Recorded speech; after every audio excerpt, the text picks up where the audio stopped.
Calderoli approvato in Consiglio dei Ministri nel pomeriggio tra gli applausi, esulta il centrodestra, Zaia, giornata storica, una riforma di modernità ma è soltanto l'inizio, Fratelli d'Italia, un successo targato Giorgia Meloni.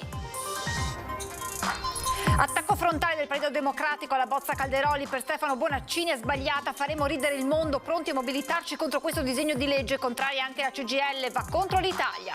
Il caso dell'86enne che non riesce a percepire da mesi la pensione per il blocco del conto cointestato. La vicenda sarà sottoposta al comitato INPS provinciale, presidente Barbiero, situazione inaccettabile. Nel pomeriggio in carcere l'interrogatorio del 36enne che ha massacrato Adriano Armellina a Pieve di Soligo e ora accusato di omicidio volontario aggravato. L'uomo torna a difendersi, non voleva uccidere. Perde il controllo della vela e precipita con il parapendio schiantandosi sull'asfalto della strada Generale Giardino. L'incidente questa mattina sul Monte Grappa ha ferito in modo grave un 37enne. Amministrative a Treviso, sabato la presentazione del candidato sindaco per il terzo polo Nicolò Rocco, intanto primo bilancio di questo inizio di campagna elettorale per il candidato del centro-sinistra. Girato in questi giorni a Treviso dagli alcuni e dalla consulta provinciale degli studenti un cortometraggio sui temi dell'informazione e della sicurezza del web. Dopo un lungo silenzio, Bebe Vio torna sui social e spiega i motivi di questa assenza. Dopo le Paralimpiadi di Tokyo ha dovuto affrontare alcuni interventi chirurgici, ma ora è pronta a tornare. Buonasera, ben ritrovati con l'edizione trevigiana dei nostri telegiornali che si apre, lo avete sentito, con l'autonomia in primo piano. Una giornata storica, una riforma verso la modernità. Ora dobbiamo mantenere l'impegno preso. Sono le prime parole del governatore Luca Zaia dopo l'approvazione tra gli applausi del DDL Calderoli sull'autonomia nell'atteso Consiglio dei Ministri di questo pomeriggio. Esulta il centrodestra, mentre il Partito Democratico, fermamente contrario, annuncia una mobilitazione. Il Consiglio dei Ministri ha approvato tra gli applausi il disegno di legge per l'attuazione dell'autonomia differenziata, primo punto all'ordine del giorno della riunione dell'esecutivo e ora pronto a essere sottoposto all'esame della conferenza Stato-Regioni. La reazione a caldo del governatore Luca Zaia è stata di grande entusiasmo. È una bellissima notizia perché inizia finalmente un percorso verso l'autonomia, verso il federalismo, che è una scelta di modernità, di responsabilità e ovviamente non è la secessione dei ricchi come qualcuno la vuol definire, tantomeno voler spaccare l'Italia in due, ma sarà l'occasione per crescere tutti assieme guardando al futuro con positività. Soddisfatti per l'obiettivo raggiunto nei primi 100 giorni del governo Matteo Salvini e Silvio Berlusconi, così come gli esponenti di Fratelli d'Italia, mentre il Partito Democratico si schiera compatto contro la bozza. È proprio sbagliata e quindi non se ne farà nulla, attacca il candidato alla segreteria Stefano Bonaccini, che ha chiesto a sua volta l'autonomia per la sua Emilia-Romagna, ma ritiene scorretta, anzi ridicola, la strada intrapresa dalla Lega. Se vogliono andare avanti faremo una mobilitazione con tanta gente nel paese, ha aggiunto. Per il leader CGIL Maurizio Landini un progetto che va contro l'Italia, posizioni che poche ore prima dell'approvazione Zaia aveva respinto con queste parole. Mi spiace vedere che ancora ci sia qualcuno che sostiene che questa sarà la fine del nostro paese. Non sarà così. Basti pensare che Germania, Stati Uniti vengono percepiti come grandi nazioni non divise, ma hanno federalismo veramente vero.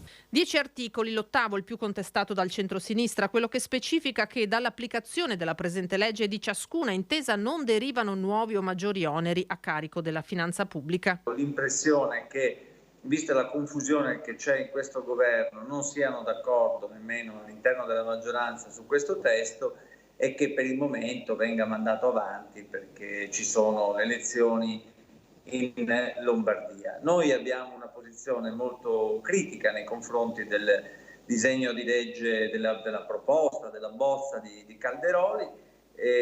L'autonomia è un processo invece che va realizzato, va fatto in maniera seria, stralciando dalla possibilità di costruire questa autonomia alcune materie che oggi sono del tutto inattuabili. Un passaggio tutto da verificare nelle prossime settimane e nei prossimi mesi per Martella l'approvazione della bozza Calderoli, nel giorno in cui il presidente della provincia di Bolzano, Arno Kompatscher, ha incontrato Giorgia Meloni chiedendo che le medesime prerogative del Veneto vengano assegnate anche alla provincia autonoma, affinché, dice, non si crei un paradosso tra territori a statuto ordinario e territori a statuto speciale. Oggi, ha concluso, abbiamo messo le mani avanti.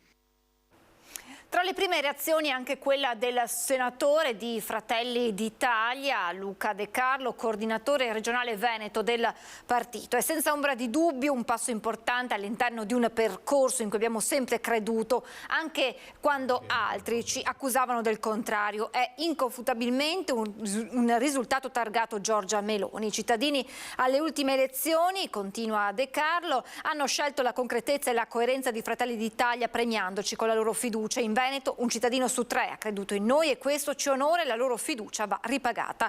Lo facciamo oggi con atti concreti e non con slogan, promesse o chiacchiere che hanno caratterizzato i passati governi. Voltiamo pagina e torniamo al caso dell'86enne trevigiano che non riesce a percepire da mesi la pensione perché le banche si rifiutano di aprirgli un conto corrente. Se ne sta per prendere carico il comitato INPS provinciale con il presidente Paolino Barbiero che parla di situazione inaccettabile. Non si sente proprio considerato come cittadino perché hanno, a mio parere, calpestato i suoi diritti, insomma, l'hanno proprio annullato come persona. Il caso dell'anziano trevigiano di 86 anni che non riesce a riscuotere la pensione perché il conto cointestato con la moglie è bloccato da quando la donna 2 mesi fa è venuta a mancare, sta per approdare in comitato INPS provinciale per essere affrontato e si spera rapidamente risolto. Io domani mattina sono all'INPS perché ogni 15 giorni il venerdì abbiamo il comitato e porterò questo caso e l'altro caso di una persona che è da novembre che aspetta la pensione perché ci sono degli inghippi burocratici tra l'INPS, la banca e il Libam e quant'altro. Non è possibile che le banche non aprino un conto, ok? Anche perché se non aprono un conto e c'è un pignoramento di un quinto, ci sono le regole che stabiliscono quanto di quel pignoramento deve essere fatto e se non è possibile che le banche non facciano questa cosa, non è possibile che l'INPS non trovi il modo per fare capitare quanto dovuto da questa persona. Della stessa opinione la consigliera comunale del Partito Democratico e avvocatessa Antonella Tocchetto. È grave quello che succede perché a volte si muore di burocrazia, perché non è che tutti possono avere l'avvocato vicino o qualcuno che gli aiuta e magari un familiare non si sa muovere tanto bene. Certo che non dovrebbero succedere queste cose. Sono cose incresciose, sono episodi che possono succedere perché ci sono questo tipo di casistiche, però non possono essere risolti dopo mesi. Quando ci sono, nel giro di 15-20 giorni, trovato l'inghippo, bisogna che la struttura che ha il compito di risolvere questa questione venga risolta e non sia il soggetto debole e la famiglia a pagarne le conseguenze. Interrogatorio di garanzia nel pomeriggio in carcere a Treviso per il 36enne marocchino accusato dell'omicidio di Adriano Armelin, massacrato con 29 colpi. Non è durato nemmeno un'ora l'interrogatorio di garanzia per il 36enne marocchino accusato di omicidio volontario aggravato. Ha confermato che non aveva intenzione di uccidere nessuno e poco altro, insomma, non c'è stata nessuna novità. La svolta è arrivata dalla magistratura che ha appesantito la posizione del 36enne che rischia ora l'ergastolo. Fra le aggravanti quella della crudeltà. Adriano Armelin, semilegato, è stato colpito ben 29 volte. Chiara la posizione del legale dello straniero. Io dico semplicemente che di qui a dire che c'è in una persona che è tornata indietro, che non ha rubato nulla, che ci sia tutta questa caterva di aggravanti e di volontà omicida, secondo me bisognerà che il pubblico ministero insomma dimostri tante cose, perché un conto è dimostrarle qui adesso, un conto è quando poi si va a sentenziare nel merito, insomma sono contesti proprio differenti. Più che un interrogatorio, commenta l'avvocato Viggiano, è stato uno sfogo nel quale il 36enne si è anche lamentato delle parole del presidente Luca Zaia poco dopo l'efferato delitto. Perché Zaia disse di buttare via la chiave quando successe il fatto, una battuta che gli è rimasta impressa. Ecco. Se avessi potuto, spiega il legale, avrei chiesto il giudizio abbreviato, ma le aggravanti contestate non permettono questo procedimento. Si andrà quindi in corte d'assise. Un parapendista è precipitato questa mattina a terra sul Monte Grappa, sul posto i sanitari del SUEM di Crespano e l'elisoccorso da Treviso. Perde il controllo della vela e precipita con il parapendio schiantandosi sull'asfalto della strada Generale Giardino. L'incidente è accaduto questa mattina sul Monte Grappa, territorio comunale di Borso del Grappa. Ferito in modo grave un 37enne di nazionalità tedesca, soccorso prima dai sanitari del SUEM di Crespano e trasportato poi con l'elisoccorso a Treviso. L'uomo, nell'impatto con il suolo, ha riportato traumi e fratture in varie parti del corpo, ma è sempre rimasto cosciente.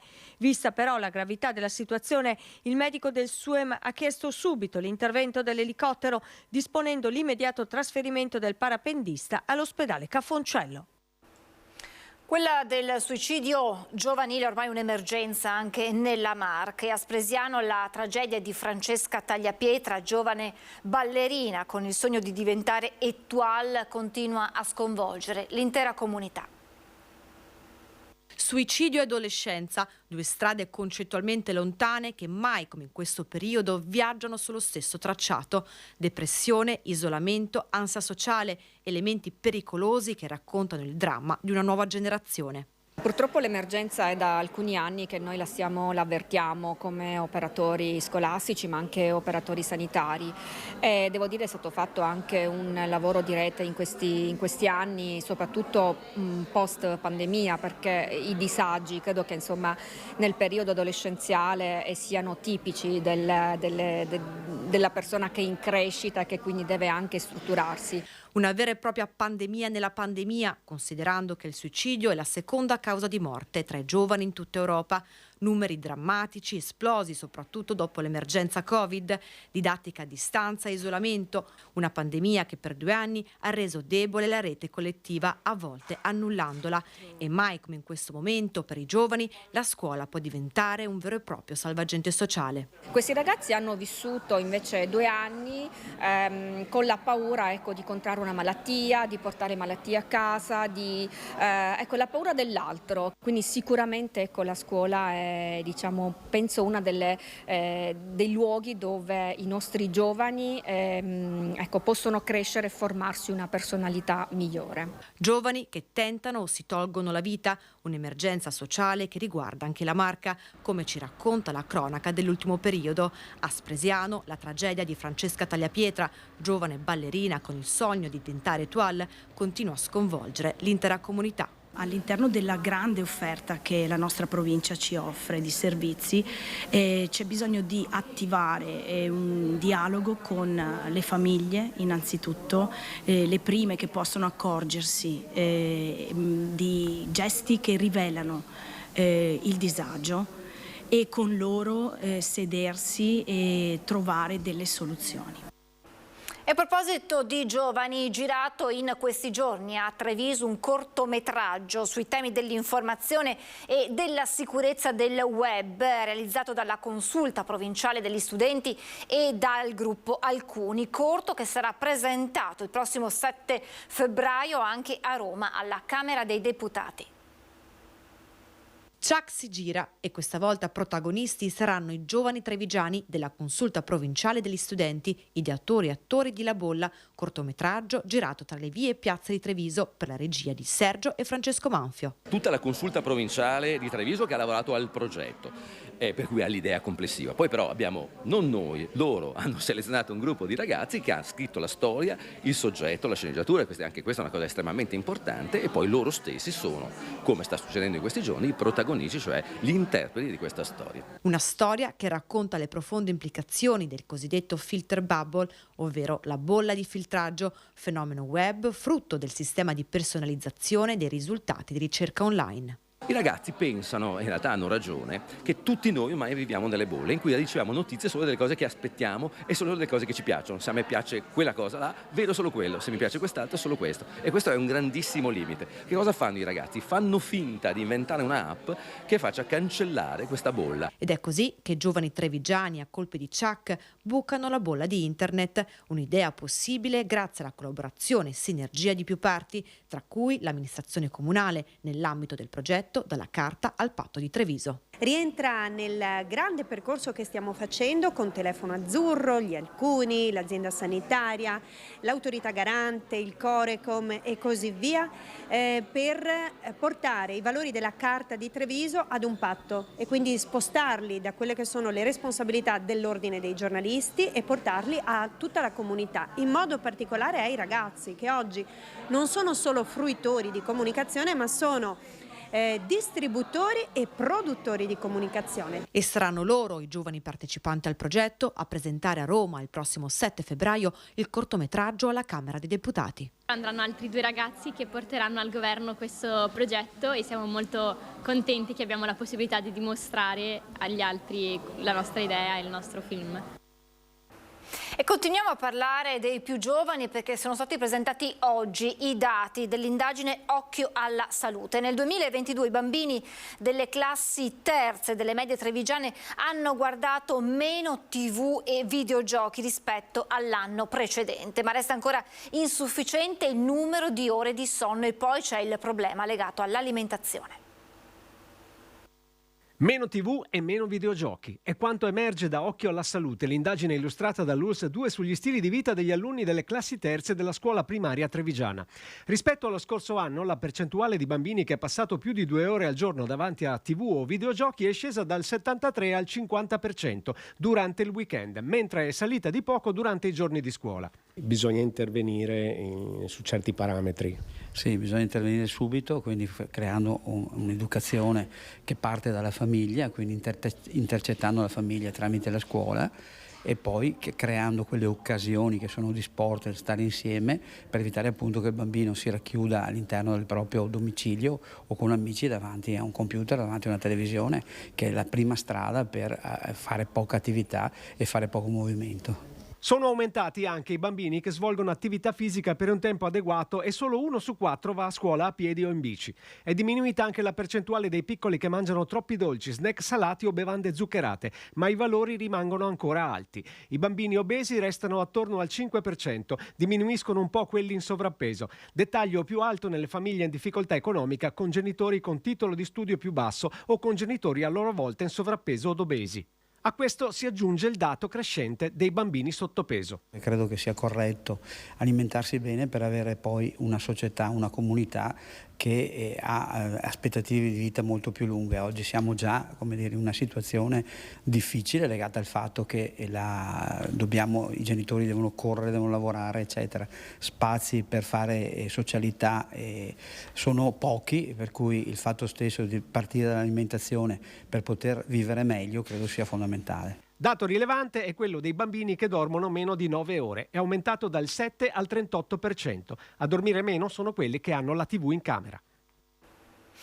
2 casi di scabbia nel giro di poche ore a Volpago del Montello, riscontrati in 2 fratelli che frequentano una scuola media. La situazione resta però sotto controllo. L'ULSS 2 non attiverà le misure di sanità pubblica. Gli studenti nella stessa classe sono stati subito controllati, ma nessuno di loro ha mostrato sintomi. Nel frattempo a scuola le pulizie sono state intensificate, mettendo in atto tutti i protocolli richiesti dal SISP. Le lezioni si sono svolte regolarmente. I dati del primo report dei sopravvissuti agli abusi sessuali del clero italiano dell'associazione Rete L'Abuso. Il Veneto è al secondo posto nella classifica nazionale di casi riscontrati. 40 casi di abusi sessuali ai danni di minori ad opera di preti segnalati in Veneto negli ultimi 13 anni. I dati sono quelli riportati nel primo report redatto dall'associazione Rete L'Abuso. Sono tutte situazioni, sì, come dicevo, verificate, lo premettiamo, nel senso abbiamo scartato quelle segnalazioni dove a un ricontatto non c'è stata risposta. Il Veneto si trova al secondo posto della classifica dell'associazione, alle spalle della Lombardia con 69 casi. Nel report Rete L'Abuso ha preso in considerazione episodi con condanna definitiva, quelli denunciati o con procedimento in corso e segnalati all'associazione e i casi completamente anonimi, in quanto prescritti e le cui presunte vittime hanno scelto di non procedere sotto il profilo pubblico. 418 i casi rilevati a livello nazionale, numeri, secondo Zanardi, in difetto rispetto alla reale portata del fenomeno. I soli 400 passacasi che abbiamo censito noi durante il report, e questi avvengono in 15 anni, ragazzi, sono tantissimi. Parliamo unicamente di abusi sessuali a danno di minori e commessi unicamente da sacerdoti. Per Rete L'Abuso sarebbe opportuno intervenire per avere una statistica più precisa dei casi e operare sulla prevenzione. La prevenzione sta in quegli strumenti che fornisce anche appunto il certificato antipedofilia, o almeno applicato correttamente li fornirebbe. In questo caso diciamo l'applicazione italiana, come spiego, è disastrosa. Tuttavia è una norma europea introdotta con il Lanzarote che negli altri paesi funziona. La politica con le amministrative a Treviso, sabato la presentazione ufficiale del candidato sindaco per il terzo polo, Nicolò Rocco. Intanto primo bilancio di questo inizio di campagna elettorale per il candidato del centro-sinistra, Giorgio De Nardi, che l'ha portato nei quartieri tra la gente. Stiamo lavorando sui progetti, stiamo lavorando soprattutto sulla possibilità di parlare con la gente in modo molto organizzato, in modo da poter cogliere i contributi di tutti e poter creare un dialogo con le persone, soprattutto nei quartieri. Prime settimane di campagna elettorale per il candidato sindaco del centro-sinistra Giorgio De Nardi, giorni che lo hanno portato a contatto con i cittadini per raccogliere l'apporto di tutti, spiega l'imprenditore, che sottolinea come voglia lasciare aperto un confronto con tutte le parti politiche e sociali. Dal singolo cittadino alla grande organizzazione tutti possono contribuire al nostro progetto, dice. Un'interlocuzione che ha messo già al centro i temi che maggiormente stanno a cuore ai trevigiani. Quello che riguarda, diciamo, la famiglia, quindi il problema della casa, il problema della salute, della sanità, il problema della qualità dell'aria, che è pessima. I nostri figli stanno respirando un'aria che è tra le peggiori d'Italia. Credo che sia necessario attivare un rapporto anche dialettico, di collaborazione, di confronto con tutti i cittadini. Quindi questo sarà il prossimo scopo. Confronto dialettico che si è fatto particolarmente acceso tra lo stesso De Nardi e l'attuale vice sindaco di Treviso Andrea De Checchi, entrambi ospiti stamane del direttore Luigi Baccialli a Focus TG. Io non ho interesse privato, personale, come magari altri ne hanno, nel senso che ho un mio lavoro, ho un'attività che funziona bene, quindi questo lavoro lo faccio per Treviso e per la cittadinanza, non per un interesse personale privato. Volevo chiarire molto bene questo. Sì, io spero che quell'altri ne hanno non sia riferito a interesse privato e personale che altri hanno, potrebbe diventare spiacevole come affermazione. No, intendo dire che chi magari non viene eletto rischia di doversi trovare un lavoro che oggi non ha. Cioè io non faccio il politico di professione e credo che fare il politico di professione non sia proprio il massimo, perché poi abbiamo visto che c'è un attaccamento alla poltrona che non è la cosa più sana per una cittadinanza. Bisogna anche stare attenti di non essere quel giocatore che viene chiamato all'85esimo, che passa la partita in panchina e entra, capisce poco della partita che sta giocando e fa un fallo Io credo che d'espulsione. l'alternanza sia fondamentale. Devo dire, sono decisamente imbarazzato, perché io sono abituato ad avere un dialogo amministrativo un po' più complesso. La polizia locale di Castelfranco ha identificato il responsabile dell'abbandono di diversi sacchi di rifiuti in via Toniolo qualche giorno fa. A scoprire la discarica gli stessi agenti che, nonostante il luogo fosse impervio, sono riusciti a raggiungere le immondizie e dopo un minuzioso lavoro di ispezione hanno trovato elementi utili a dare un'identità all'ecovandalo. Si tratta di un cittadino residente in un comune vicino a Castelfranco. Ci spostiamo a Roncade per il cordoglio per la tragica scomparsa di Giacomo Pinese, il 73enne molto conosciuto in paese, morto nell'auto finita in un fosso a pochi metri da casa.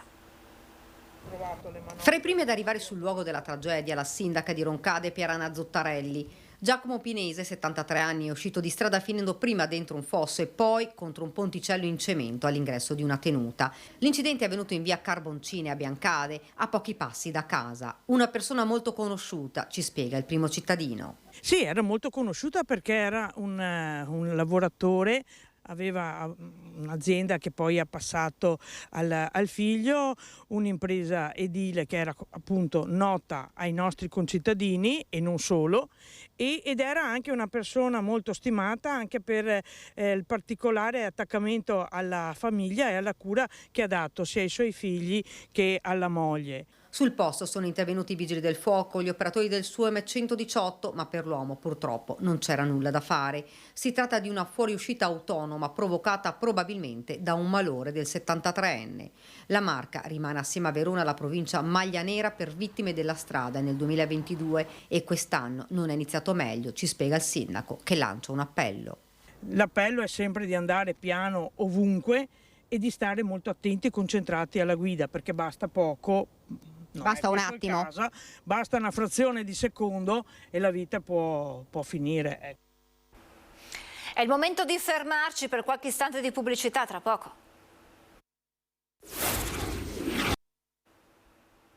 Rieccoci in diretta. Lutto nel mondo del volley. È morta nel Padovano, a Galliera Veneta, Fabiola Bellù. Era stata tra le scopritrici del talento di Paola Egonu.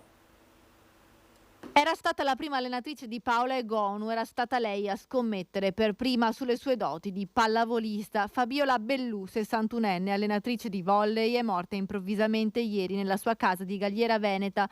La donna, originaria di Santa Giustina in Colle, era molto nota nell'ambiente della pallavolo, soprattutto nell'Alta Padovana. Aveva allenato ai suoi esordi la campionessa di Cittadella, Paola Egonu, e si era sempre dedicata al volley. Attualmente era l'allenatore della squadra femminile di volley di Rosà, in provincia di Vicenza, che milita in seconda divisione. Fabiola Bellù è stata trovata priva di vita dal marito, era sul divano con gli occhi chiusi. Nonostante il tempestivo intervento del SUEM, per la donna non c'era più nulla da fare e di fatto sembra sia passata dal sonno alla morte. Non si esclude che possa essere effettuata un'autopsia per definire con precisione le cause del decesso.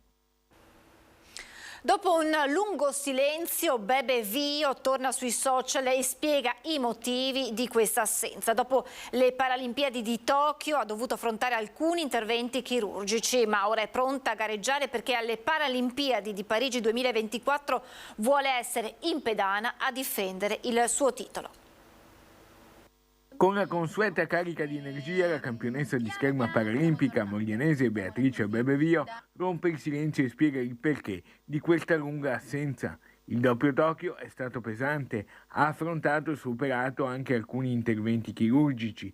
Ora è pronta a tornare per un'altra Mission Impossible, sempre con il sorriso. Per riassumere quest'ultimo periodo, diciamo che il post Tokyo è stato un po' più pesante del previsto, a livello fisico intendo. Tutte le operazioni fatte prima sono andate benissimo, infatti l'Olimpiade, come avete visto, è andata molto bene, la Paralimpiade di Tokyo è andata molto bene, e dopo Tokyo abbiamo riniziato, diciamo, a rimettere insieme i pezzettini in qualche modo, abbiamo fatto varie operazioni, abbiamo provato a sistemare la spalla destra, il gomito sinistro, le anche, insomma un po' tutto, stavo cadendo a pezzi, però mi hanno aggiustata, mi hanno rassettata tutta. Obiettivo: Parigi 2024. Dobbiamo tornare, bisogna rifare la qualifica, c'è la prima gara, lo scopo della prima gara sarebbe marzo, adesso forse dicendolo me la sto tirando parecchio, però nel caso vi faremo sapere perché abbiamo bisogno tanto di tifo, abbiamo bisogno tanto di voi che ogni volta ci mandate un sacco di messaggini molto molto carini dove insomma ci incitate a tornare, ci incitate a fare di più, a dare di più.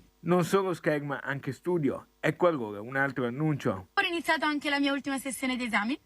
E se Santo Totti vuole sarebbe figo riuscire a laurearmi entro maggio, mettiamolo così, forse dicendo anche questo me la sto tirando anche questo, oggi è la giornata che me la tirano un sacco di cose, però niente, no, è un insieme di cose, sono tante cose, sono tanto belle, bisogna lavorare tanto su tutte per riuscire ad ottenerle chiaramente, però niente, sarà un'altra Mission Impossible da riuscire ad ottenere, ma insomma abbiamo, come sapete, c'è una famiglia, una squadra, degli amici e un sacco di persone fortissime intorno.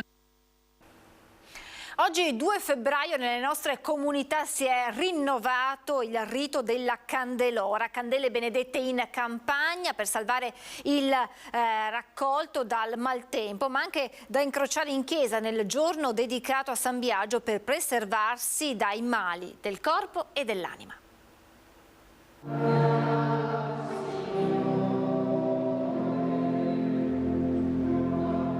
La benedizione delle candele, uno dei riti che da sempre scandiscono lo scorrere delle stagioni nelle nostre comunità.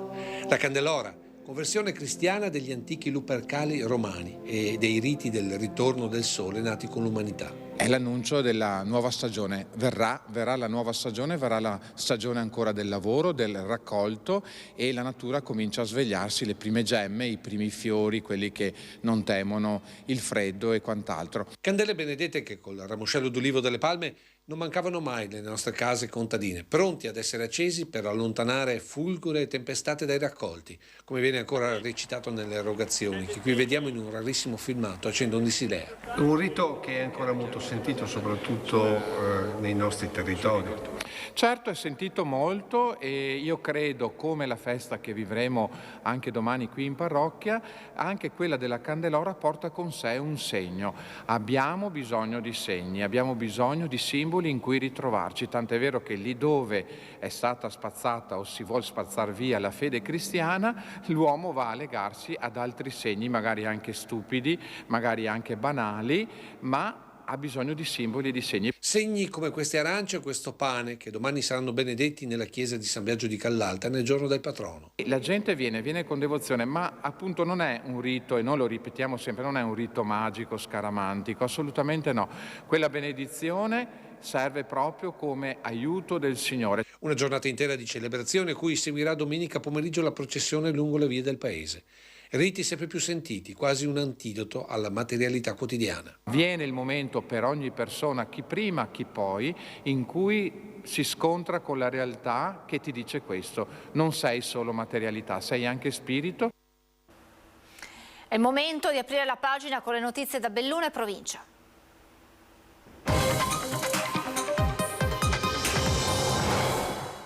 A Longarone l'incubo chiusura dello stabilimento Safilo. In attesa della manifestazione dell'8 febbraio oggi è stato istituito un comitato di sorveglianza socio-istituzionale. Lavoratori, organizzazioni sindacali e istituzioni da una parte, Safilo assente. In gioco c'è lo stabilimento di Longarone e i posti di lavoro delle quasi 500 persone che oggi vi sono occupate. Gli incontri si susseguono. Il 22 ce ne sarà uno in Regione Veneto, mentre oggi ci si è dato appuntamento nel municipio del comune ove ha sede l'impresa.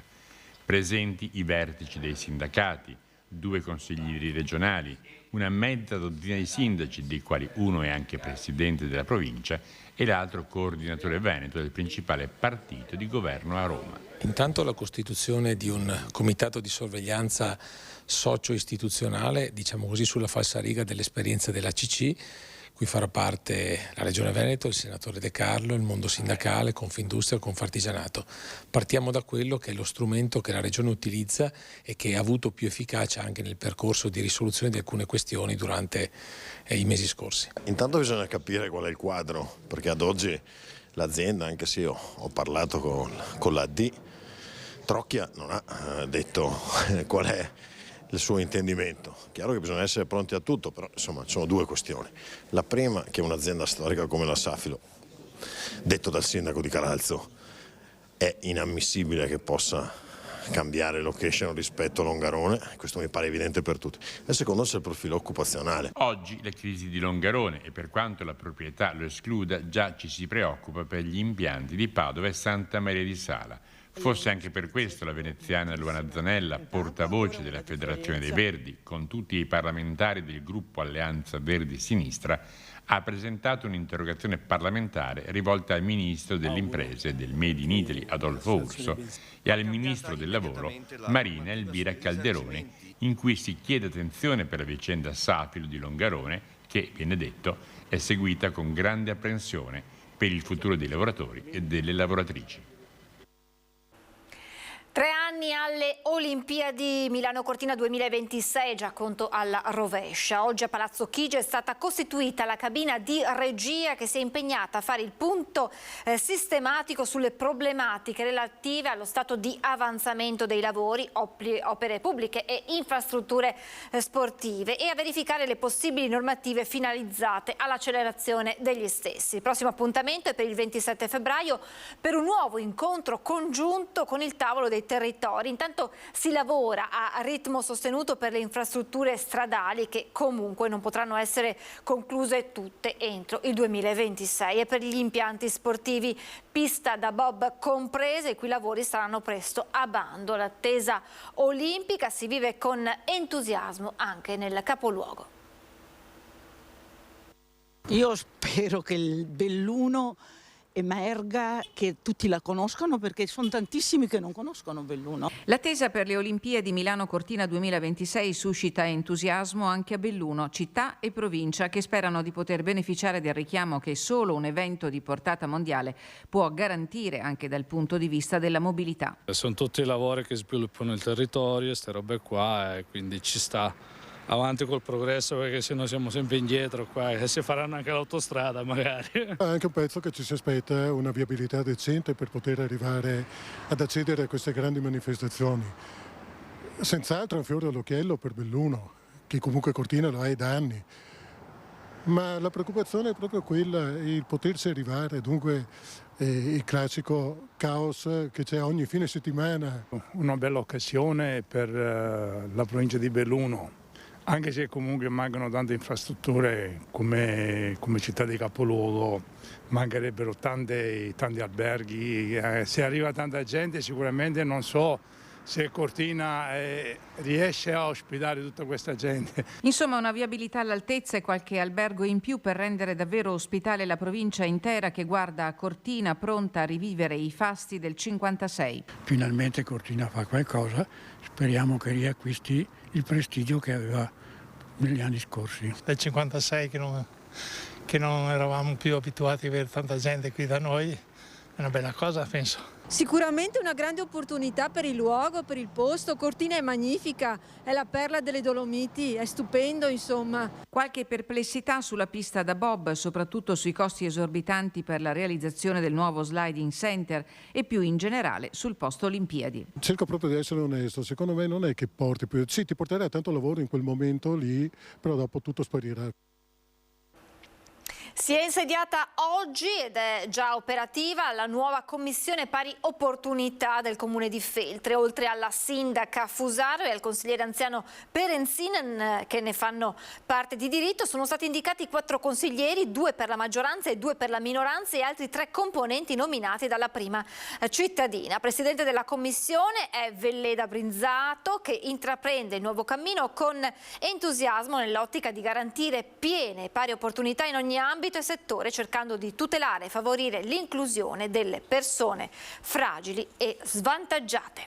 Con questa notizia si chiude questa edizione del nostro telegiornale. Vi lascio come sempre alle previsioni del tempo. Grazie per essere stati con noi e buon proseguimento di serata.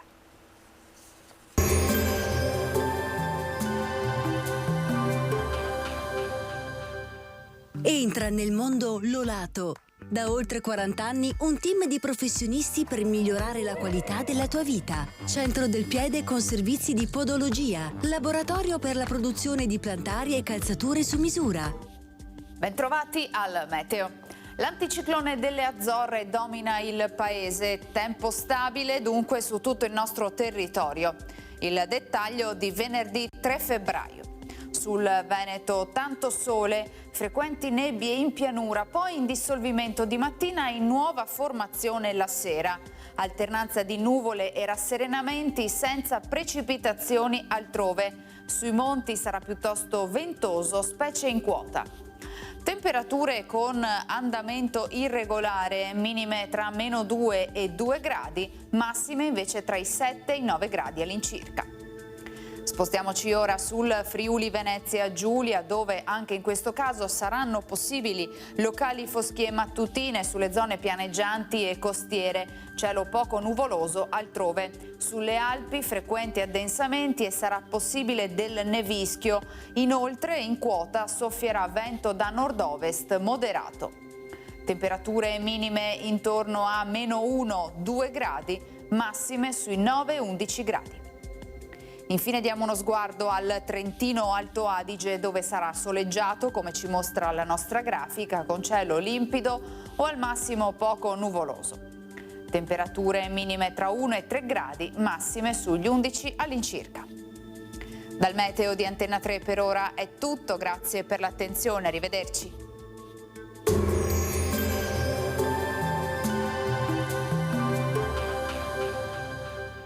Busti, tutori e protesi di arto personalizzati. Ortopedia e sanitaria Lolato, a Treviso e Montebelluna. Lolato, soluzioni per star bene.